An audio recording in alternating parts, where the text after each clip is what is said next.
చిన్న కాంట్రాక్టర్లకు చిల్లు ఐపాక్ పనులకు మాత్రం బిల్లులట. మేస్త్రిగా మారిన కాంట్రాక్టర్ 2014-19 మధ్య పంచాయతీ శాఖ పరిధిలో కాంట్రాక్టర్ చిన్న చిన్న పనులు చేశారు. ఆయనకు రావాల్సిన బిల్లులు మొత్తం 30 లక్షలట. దీనికోసం అధికారులు రాజకీయ నాయకుల చుట్టి తిరిగి జగన్ సర్కార్ పట్టించుకోలేదు. అయితే కోర్టును ఆశ్రయించినట. అక్కడ అనుకూలంగా ఉత్తర్వులు వచ్చినా కూడా ఆయన 30 లక్షలు విడుదల కాలేదట. 2014-19 చేసిన బిల్లులు ఇంకా పెండింగే. మీకు గమనించడం మిత్తమా, 2014-19 వరకు ఉన్న ప్రభుత్వం ఏది? చంద్రబాబు నాయుడు. అప్పుడు పనిచేసిన వాళ్ళకే ఇవ్వాలంటే 2 ప్రభుత్వాలు మారినాయంటాడు. వాస్తవానికి అంతే కదా. 2019లో జగన్ గారు వచ్చినారు, మళ్ళీ ఇవాళ కూటమి ప్రభుత్వం వచ్చింది, అంటే రెండోసారి. అంటే అప్పటి నుంచి ఇప్పటికి 2014-19 వరకు చేసిన బిల్లులు కూడా ఇంకా పెండింగ్ అనట. ఇప్పుడు గుంతలు పొడిచిన తమ్ముళ్లకు బిల్లులు లేవట. కోటిలో బకాయిల చెల్లింపు ఉత్తుదేనా? 1200 కోట్లలో సగం జగన్ హయాం పనులకేనట.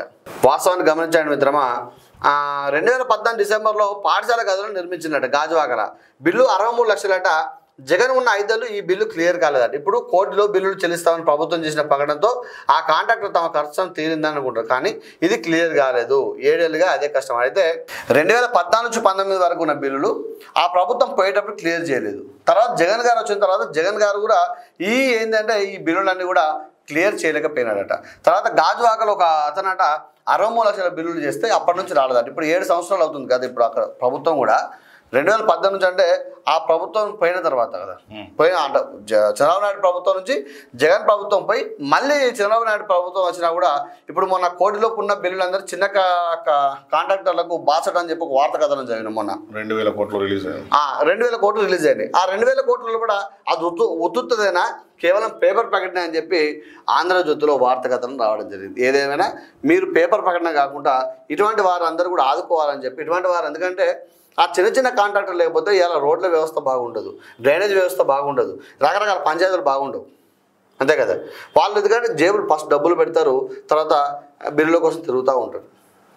వాస్తవానికి ఒక బాగా పెద్ద దరిద్రం. ఎమ్మెల్యే వచ్చి పనిచేయడు, ఒక పెద్ద A1 కాంట్రాక్టర్ వచ్చి పనిచేయడు, చిన్న చిన్న కాంట్రాక్టర్లు చేయకపోతే ఇలా గ్రామీణ వ్యవస్థ మొత్తం కూడా దెబ్బతినే పరిస్థితి కనబడుతుంది. కాబట్టి ఇటువంటి కాంట్రాక్టర్లని ఆదుకోవాల్సిన అవసరం అయితే ఉంటుంది. అయితే సకాలంలో బిల్లులు చెల్లించకపోవడంలో చిన్న కాంట్రాక్టర్లు చాలా ఇబ్బందులు పడి అప్పుల పాలై అనేక ఇబ్బందులు పడుతున్నారు. ఇప్పుడు మీరు అన్నట్టు A1 కాంట్రాక్టర్కు ఫర్ ఎగ్జాంపుల్ ఒక 100 కోట్లతోని రోడ్డు శాంక్షన్ అయింది A1 కాంట్రాక్టర్కు. మళ్ళీ ఎస్టిమేషన్ పెంచి దాన్ని 150 కోట్లు చేస్తారు, 200 కోట్లు చేస్తారు, వెంటనే బిల్లు శాంక్షన్ అవుతాయి మరి A1 కాంట్రాక్టర్లకు.